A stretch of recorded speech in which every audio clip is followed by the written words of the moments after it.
How's it going, guys? Welcome back to the UKnowAdamTsang podcast, where you get to know a little bit more about people, passions, and all things business. Today, I'm joined by Jonathan McCollar, Mayor of Statesboro, Georgia. Mayor, welcome to the show. Hey, Adam, how you doing this morning? I'm living the dream, baby. You know That's how it right. is. That's right. The dream. There's no use of living if you're not living the dream. That's right. So let's actually just jump directly into it. Yes. 2020 has been a crazy year for a lot of people. Yes. How do you think Statesboro has done in terms of 2020? The city of Statesboro has been extremely fortunate. We have not been hit as hard as many areas of the country. And we really contribute that to the people that call Statesboro home. We're very fortunate in the fact that we are a city that's filled with people that's willing to sacrifice for others, and that's really what's gotten us over the hump. And so we are extremely blessed to be able to say, at this point during the national pandemic, during an economic turndown, during an election season, as well as this huge social justice movement that's going on. Any four of these things by themselves would have been huge attributes for a country to deal with just one at a time. But for the city of Statesboro to be able to navigate all four of these things at the exact same time and to be where we are, that really speaks volumes in regards to the people that we have within our community, how much they love their community and how much they love their neighbors. That's very true. I grew up in Statesboro, and so Yes. being part of this community, I think that the people here are extremely unique, right? Like we Yes. all kind of like work together to try and achieve that goal. Absolutely. But with any sort of organization out there, I think there's definitely like challenges and problems that we are faced with. Yes. What do you think is something that Statesboro is faced with in terms of like problems or challenges that we may see in the future? Well, several years ago, there was a study that was done, and it ranks the city of Statesboro number 21 in the disparity between the rich and the poor. And that's number 21 across the nation. So when you're looking at thousands of cities, we rank number 21. And so one of the things that we wanted to bring to the forefront with my campaign and with my administration is that fight to bring the quality of living up for every single person in the city of Statesboro. And so this comes with a multitude of different strategies to be able to do so. So amongst these strategies, one of the key things that we understood is as it relates to the quality of life, is that we have to begin to clean up the city. Sure. So we really have taken a lot of focus on making sure that all of our neighborhoods, not just certain sections of town, but the city in its entirety, has a plan for development and clean and being clean and as safe as possible. So one of the fortunate things that we were able to do last summer, we filed an application to become a part of the Georgia Initiative for Community Housing. And this was our first time applying for it, but we have a phenomenal staff that's led by a brilliant city manager in Charles Penny, as well as a team of individuals such as Jason Boyles and Cindy, our director. We have so many great people, but they put together a great application. The application was a total of 74 pages long. Wow. And by the end of it, the city of Statesboro was named in the 2020 cohort for the Georgia Initiative for Community Housing. And so what this means for the city of Statesboro is that it begins to build that framework so that we can begin to go through and tear down dilapidated homes that's in our neighborhoods. And what people tend not to recognize about dilapidated homes, not only are they an eyesore, but they are also a space where drug use and things of that nature, people will go into these homes and use illegal drugs there. So we wanted to clean up the neighborhood so that we could keep our children safe. And so what you're seeing now is that we're beginning that process of removing these dilapidated homes. But more than that, we wanted to make sure that the community had an overall buy-in to what we're doing. So April of 2019, we had a huge community cleanup where we had over 300 volunteers, and we removed several tons of trash. when we are cleaning up our neighborhoods, that shows an investment and that shows that we care about the communities that we live in. And beyond that, what we're saying to our neighbor is that we're not leaving anyone behind. We're moving the city forward, and we want to make sure that every single citizen that calls Statesboro home feel that they are part of a greater plan to make sure our city is great for everyone that calls it home. That's awesome. I didn't realize that those initiatives were happening. Yes. One of the questions I have is what caused that kind of like massive disparity? You said 21st in the nation. Yes, That's 21st in wild. the nation. Statesboro is no different than any other southern rural city. And so with the city of Statesboro is that we went from being rural to that micropolitan. And that was because we saw a huge amount of growth with the university. We saw a regional medical center that was beginning to grow. We got Ogeechee Tech that's here. We got East Georgia that's here. So we began to see a lot of growth. And what we saw was that the growth was not as balanced as we would have liked it. So when the opportunity was presented, not everyone could jump onto that train. Sure. And so because they were unable to jump on that train to prosperity, some people were left behind. Sure. And another piece that we have to look at is the wages that's here. Wages for the city of Statesboro and Bullock County comparatively are low. And so what you notice is that Georgia Southern University, the city of Statesboro, Bullock County Board of Education, the county commissioners, we all did pay studies, and the result of those pay studies showed that the salaries needed to be increased. So each of those institutions raised the salaries for their employees. And what this signals to the greater community is that there has to be a shift in salary in the wages that we're paying locally, so that families can be able to have that quality of life that they're looking for. Sure. And so it was a combination of different things. But with that being said, we are extremely excited about the progress that we are making to alleviate that. But we also have to understand the importance of being able to build wealth. You know, the key to building wealth is not how much you make or how much you spend. It's about how much of that salary you're able to keep and being able to invest that. And so what we're really looking at with the GIG program is that those that own property that's within the city, whether it's a home or what have you, it allows that property to be able to increase in value, which means that you're going to be able to increase your wealth. And then the next piece of that is that it also allows those individuals to have resources that if they do not have the means to repair their home, those resources will be at their fingertips so that they can be able to get those homes repaired.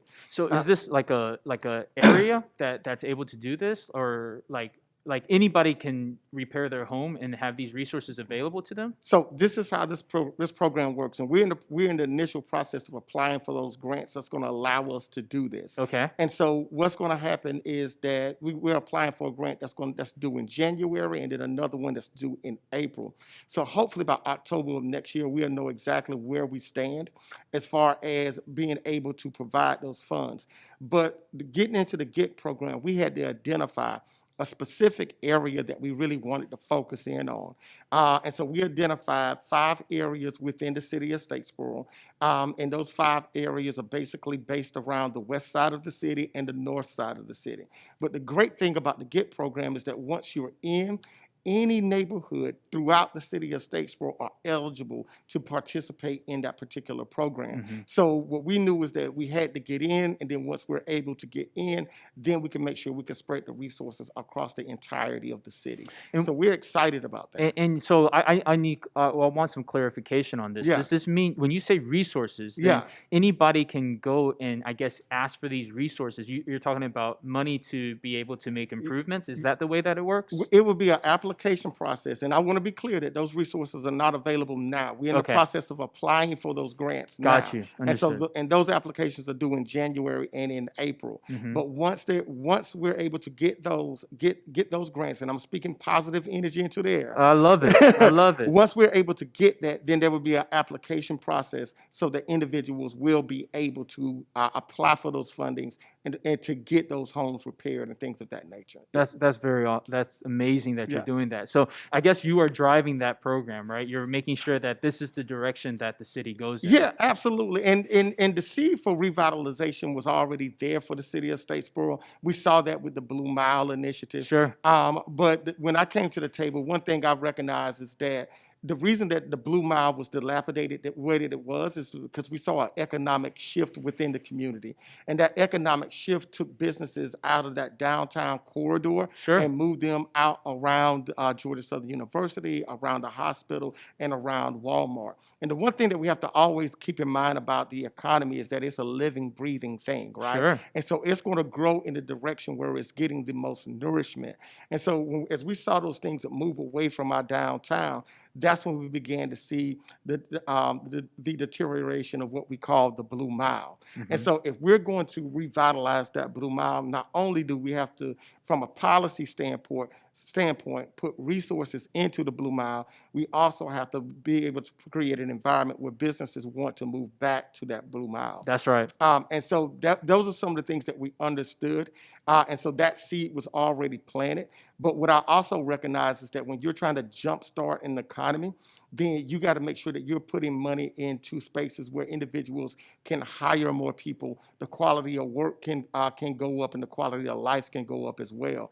And so what we said was that one thing that Statesboro desperately needed was affordable housing. Statesboro is a city where we got about 80% of the people that live inside of the city, they are renters. Sure. And that, that for some that's an okay thing, but for me it's a red flag. Because it's a red flag to me because you want to encourage home ownership. In America, home ownership is a key part of being able to build wealth. And so what we want to do is have more individuals inside of the city that's in a position to be able to own their homes. And that's where this GIG program comes back up at, because with this GIG program, it has home ownership programs that's associated with it. So all of these resources, from revitalization to affordable housing to home ownership programs, things of that nature, all of those things are all within that GIG tool set that we now have within our community. So we're extremely excited about what the next few years within our city is going to look like, because when these resources begin to come in, it's going to be a visible change. Right now, you can look at the number of roads that's being paved inside of the city. Over the past few years, since we've come into office, one of the key things that we recognize is that if we're going to build our city out for the future, then we have to make sure that we have the infrastructure to do so. So we was able to work collaboratively with the county to get our T-Splosh passed.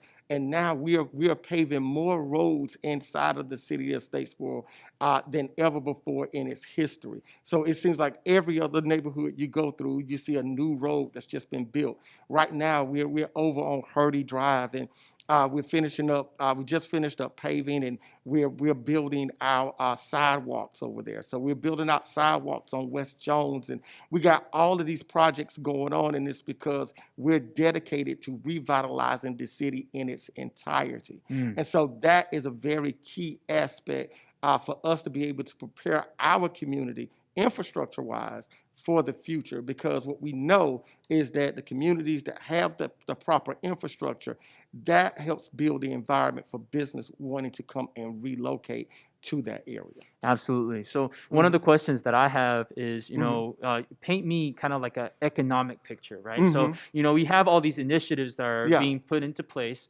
We're hoping that those things happen. Then what happens to Statesboro? Because, one thing that I've noticed about Statesboro is it's missing kind of like the young working professional, right? Yes. So right after college, right after Georgia Southern, or whatever college they decide to go to, they usually leave this area because there's nothing to do here.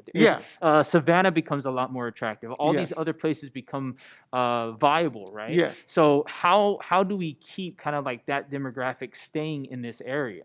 Well, that is a question that we've been discussing for years, right? How do we keep those individuals in the city of Statesboro? And the truth of the matter is that Statesboro has to begin to think outside of the box, okay?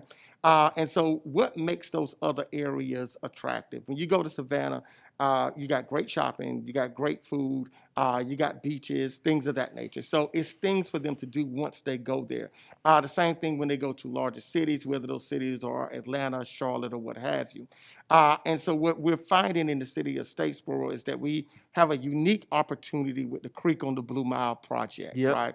And what that project is going to allow us to do is to create a waterfront area that's going to remove about 75 acres of land out of a flood zone and simultaneously build a brand new economic district. And so in this economic district, you're going to have restaurants, you're going to have shops, you're going to have apartments, you're going to have all of these different things that's going to add to the quality of life. Mm-hmm. And the thing that we're missing inside of the city of Statesboro is that major draw, that major attraction.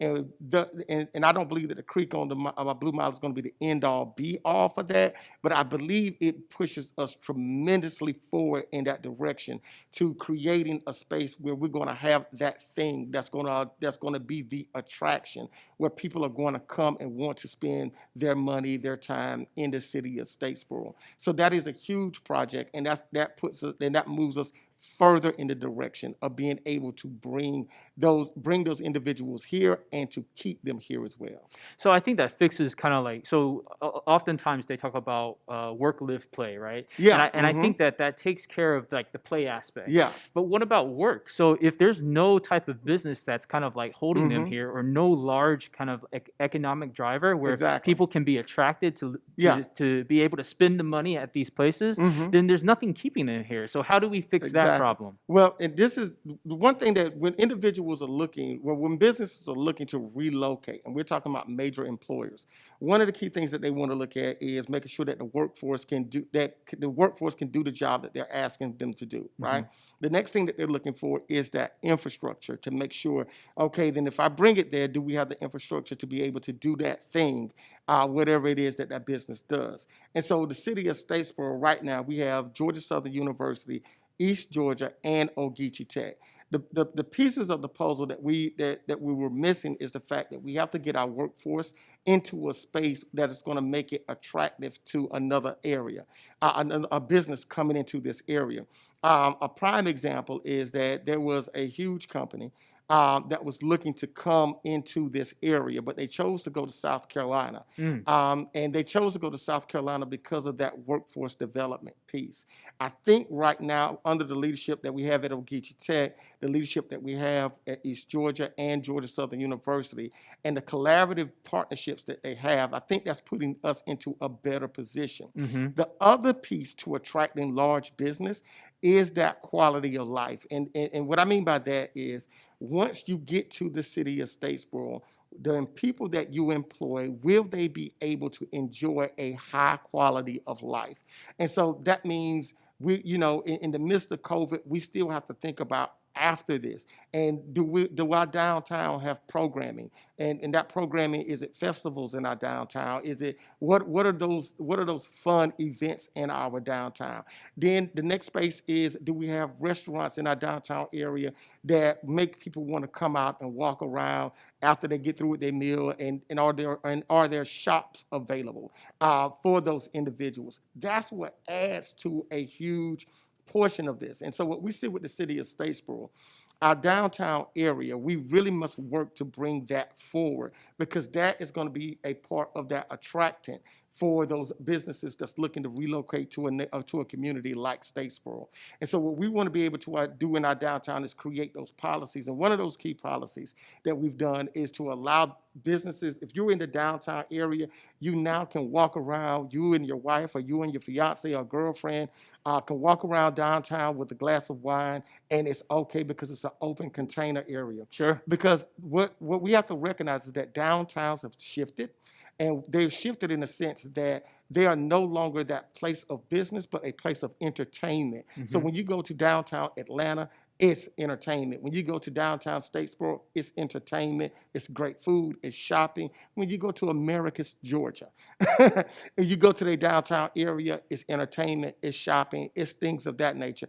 And so what we have to do is speed up that process for our downtown area and put more resources into our downtown so that we're going to be able to compete. Right now, the key thing is is that once we're able to get those jobs to come here, then we're going to be able to provide that high quality of life. And by providing that high quality of life, more people would choose to call this place home. And as a result, that will make the quality of life for everyone in Statesboro that much better. I feel like that's like a classic like chicken and egg kind of like Yeah, thing, right? So it what is. comes Yeah. first? Is it like the installing kind of the big creek first that allows people to come in, or is it the other side? Like what drives which Yeah, one?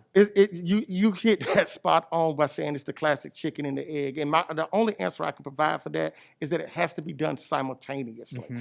We have to continue to work, but more than that, there's an aspect of the city that we have not been working on, and this is a part of our conversation now, is that when you ask individuals, what is the brand of the city of Statesboro, we have to do a better job of marketing our great community. I often reference the city of Statesboro as a southern jewel, right? And a jewel is something that you find is rare. And so Statesboro is a community that's so unique because it's not like many other small towns in the southeastern portion of the United States. And what I mean by that is that we're located 45 minutes away from an international airport. We're located an hour away from international ports. We have access to trains that's 45 minutes away. Then we're 3 hours 3 hours away from any of the great beaches that's in Florida, an hour and 15 minutes away from the great beaches that's in Savannah. So we're located in a great area. And then on top of that, the city of Statesboro has a very diverse population, which brings a brand new flavor. So when you come here, it's not like really any other city that you go to. Even when you step into the city, it has a different feel to it than many other cities of its like. So this is a simultaneous effort that we have to be able to put a brand out there that's going to bring more people here, that's going to attract those businesses, and then we're going to have to continue to work on those infrastructure projects and those huge economic development projects like the Creek on the Blue Mile, like the Tormenta Stadium, like the Josh Wheel project that we have going on downtown, and the J.C. Lewis's Ford and the Chrysler dealerships, and all of those spaces where we got all these huge projects that's going, and we got to continuously say, hey, look at what we're doing. We're a great place to live, work, and play. Move your family here. We would love to have you. And beyond all of that, once someone gets here and see this family atmosphere, whether it's at a Statesboro High Blue Devil game or a Georgia Southern football game, people begin to see that Statesboro is a special place, and they're going to want to call it home. Guys, if that doesn't make you want to move to Statesboro, I don't know anything that will. And Mr. Mayor, I would like to ask you something. Go ahead. So obviously, in the position that you are, there has to be some sort of story of how you got there. Yeah. Take me through that. So did you always have it in your eyes that you were going to be Statesboro's mayor, or how did that work? Absolutely not. Okay. But it's an interesting story, and I actually just finished up a piece that's kind of tracking not just myself, but my family. Okay. And so my undergrad is in history, so I'm a history buff. Okay. And so, what better history to know than your own history, right? And so we began to do some research, and what we found is that my family has actually been in Bullock County for over 200 years. Wow. My great-grandfather, Alexander Mincy, can be found on the census records of 1820. He and his wife, Louisa. Okay. And so my family we have deep roots in Bullock County. And so, we've always been a family that was very community oriented.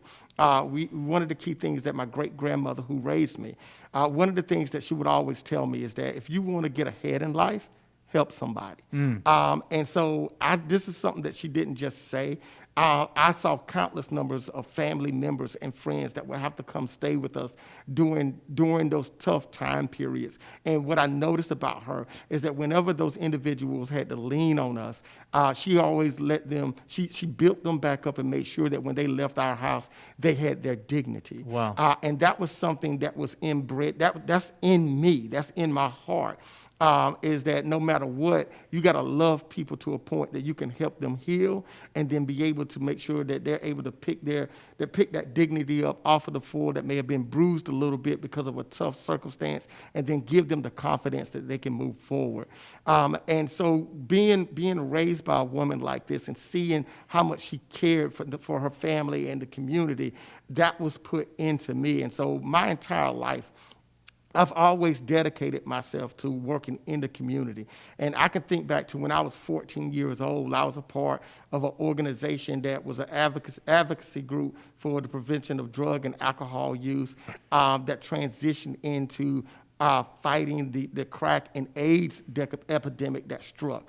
I'm 46 years old, so I'm a part of that generation that saw firsthand the devastation that AIDS and the crack epidemic had on poor minority communities. And this is something that was not exempt from my family and friends. This is something I was seeing firsthand.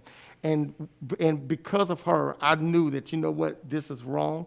I'm going to get out in the community and I'm going to work. So at 46 years old, I can trace 32 years of community service within this community. And so that transition from working on those particular epidemics to working with young people within this community to becoming an educator. And I think one of the most transformative things that I experienced is when I became the director of the alternative school here. And what I learned from that experience is that if you want to know what's wrong with a community, don't go to its school. Go to its alternative school, because those children are already, they're dealing with the issues of the future. Sure. And so in 2005, 2006, myself, Karen Manahan, and Dr., oh my God, I forget her name. She was the superintendent, Jessie Strickland. We and Captain Chief York at the time. We did a panel on gang activity back in 2005 in Statesboro, Georgia. Was that something major during that time? It was something that was just beginning to peak, really. And Dr. Sharon Tracy, she was a part of that because this was an area of expertise for her. And she was telling us back then, she said, well, if we're going to address this problem, what we have to understand is that hybrid gangs, which are local gangs, they are just the seeds to greater gangs that's going to come. And so in that, I was like, you know what, somebody has to do something to give these young people an opportunity. And so what I did out of that, I created an organization called the Resurrection Project. And so the goal of that was to work with young people to provide aid for families that's in need. But by nature, I'm one of those people, I'm a very solution-oriented person. If I'm cooking, you give me the ingredients and I do everything you tell me to do, I'm expecting a particular product. And that's the approach that I take with everything. And what I recognized is that when we were starting this organization was that it was not getting me to a solution. And so I asked myself, okay, how do we get to the solution? What is the problem? And the problem that I saw was that resources were not being allocated to address the problems that these young people were facing.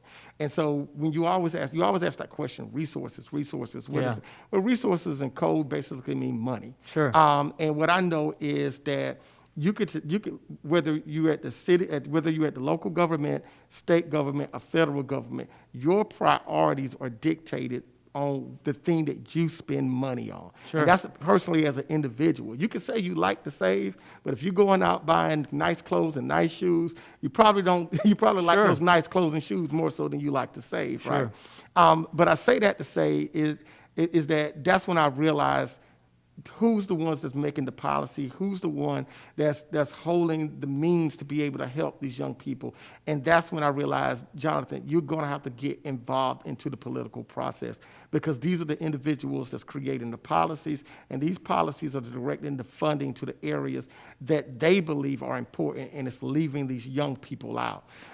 And so that's when I first got involved in politics, but I continued to work with signature organizations, with young people. So I work with the Boys and Girls Club. I was able to work with Goodwill Industries. Goodwill Industries received a $19.1 million grant for youth mentor, and I was able to run that for the Coastal Empire. So that was a very unique opportunity. And so I always kept my feet on the ground as far as us being able to, work to change the lives of young kids one at a time.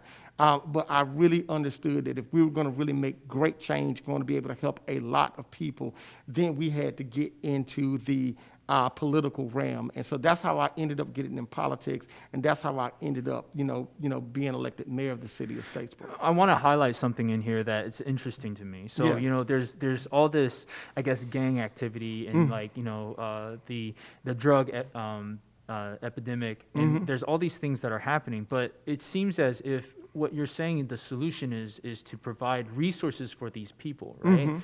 But to me, I think that gangs, wouldn't that cause them to even further go down the path that they are, right? Like if you provide more resources for these people, doesn't that encourage them to continue doing whatever it is that they're doing? Well, this is how you want to look at that, right? What you want to do is give options, Sure. right? And so let young people get involved. This is when kids get in trouble. Kids get in trouble after school and during the summer, right? And so what we need to do is be able to give them alternative measures. And so I can use Statesboro as a prime example, right? The city of Statesboro, last year, June of last year, 2019, we had a very tragic situation where a young kid was killed in one of our parks. And one of the things that the police officers said upon arriving on the scene was that when they got there were no lights in the park.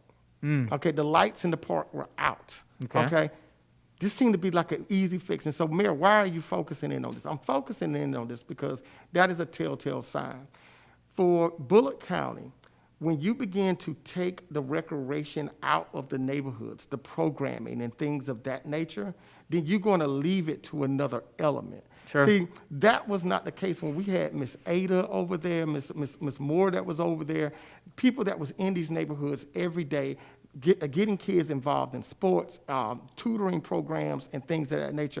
That gave them something else to do instead of getting caught up with those individuals that's leading them to the wrong path. Sure. So when I say resources, I'm not saying give the gangs resources. Understood. What I'm saying is let's put those resources into the community so we can have a tutoring program over at Louetta Moore Park. So instead of all of the football games being out at Mill Creek, let's bring some of those football games back into the city so that families can walk to those games and see their children play, and more children can participate, because a lot of the times kids are not able to participate in baseball and football because they can't get a ride out to Mill Creek. And so if we're able to bring some of that programming back into the community, then we'll be able to see a major plus. And then when you add to the fact that if we're able to put the resources in to put a tutoring program there, now the Board of Education begins to see increased school grades. And then with these increased school grades, what happened? You got a better workforce that's graduating from Statesboro High, from Portal, from Neville's, and things of that nature. So it's part of a formula that we have to understand when we're working to engineer our community in such a way that it's more attractive for business and economic growth. The DNA of that is being able to go back to our young people and understand that they are an intricate part of the development of our workforce. And so that's one of the key things that we focused in on. And so when I became mayor, one of the first things I did was work to get 3 very specific commissions established. One was the Diversity and Inclusions Commission, the Youth Commission, as well as the Workforce Commission. And the goal of those commissions were to go out, study, and provide services so that we are able to address those specific areas as needed. But what we've ran into this year is that COVID-19 has really slowed down the efforts that we're wanting to address. But we have to understand is that when we're putting resources back in the neighborhood, we're taking these kids off of the streets, we're making them more productive citizens. The city of Statesboro itself, we're going to get a greater bang for its buck, as well as our educational system. And then our companies, our local businesses have higher skilled people that they can be able to employ. Mr. Mayor, it seems like you're doing everything that you can to help this community. Yeah. One of the things that oftentimes people look at is like there's two parts to a child's growth. Yeah. Right. There is the family aspect, as well as everything that's happening outside the community. Right. Yes. And it takes both kind of like working together to create like a great community. So Yes. what can we do to kind of like assist, I guess, the family side of it? Because right now we're doing the after school programs, all these different things. What can we do for that? Well, you have to go back to the African proverb, and the African proverbs teaches us that it takes a village to raise a child, right?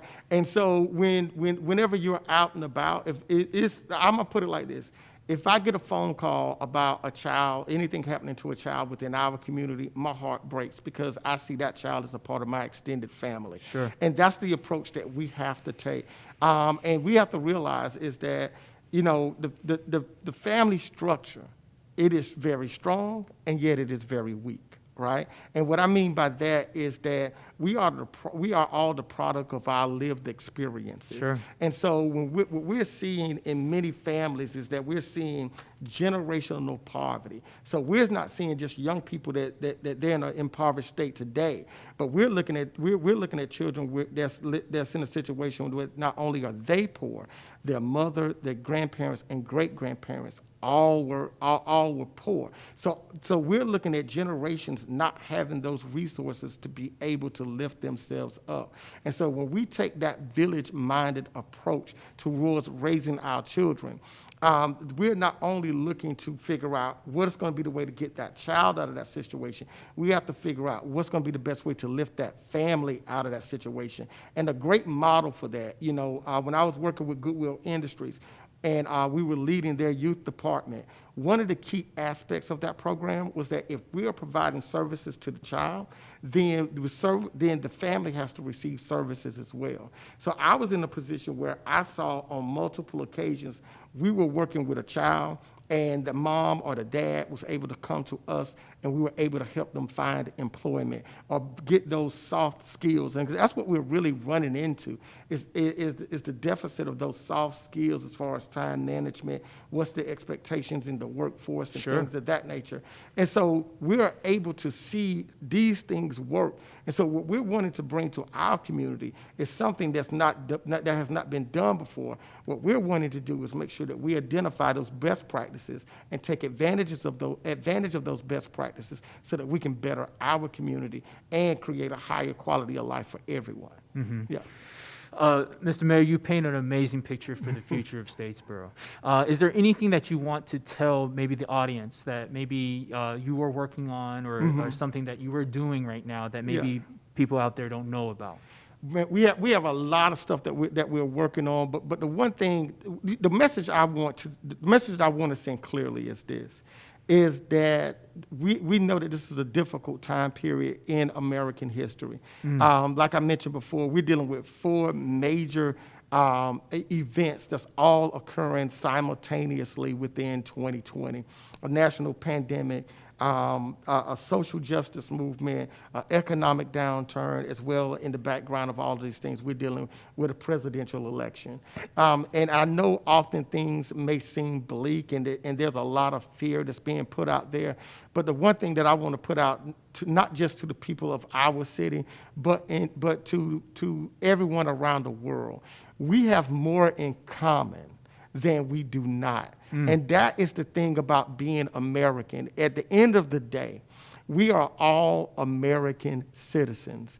And what we must fight for as Americans is for every American to have every right that every other American has. And what we want to say is that the things that we can focus on getting done, let's focus on those things, because the percentage of things that we disagree on is so small. It is so small, and we are allowing those small things not to allow us to get those great things that's done. Because at the end of the day, every family wants to be able to provide for its children. Every family wants to live in a neighborhood that's safe, a neighborhood that's clean, and every family wants their children to go to high-quality schools and be able to get a high-quality education. These are the things that we really need to focus in on so that we can build a better nation and make sure that we live up to the promise of the nation that was founded on those documents all those years ago by our founding fathers. And so that's what I want to leave. I want to leave this conversation sending that message that fear is not greater than hope. Hope is the thing that we have to cling to, and loving each other is that DNA to our destiny. Fantastic. Yeah. Mr. Mayor, thank you so much for your time. Thank I you, really thank enjoyed you. speaking Yeah. with you. I really enjoyed learning about everything that you've done for the great city of Yeah. Statesboro. And as usual, I mean, if there's anything that I can do for you, please let me know. Absolutely. All right. And I appreciate you coming. Absolutely. All right, Thank take you care now. now.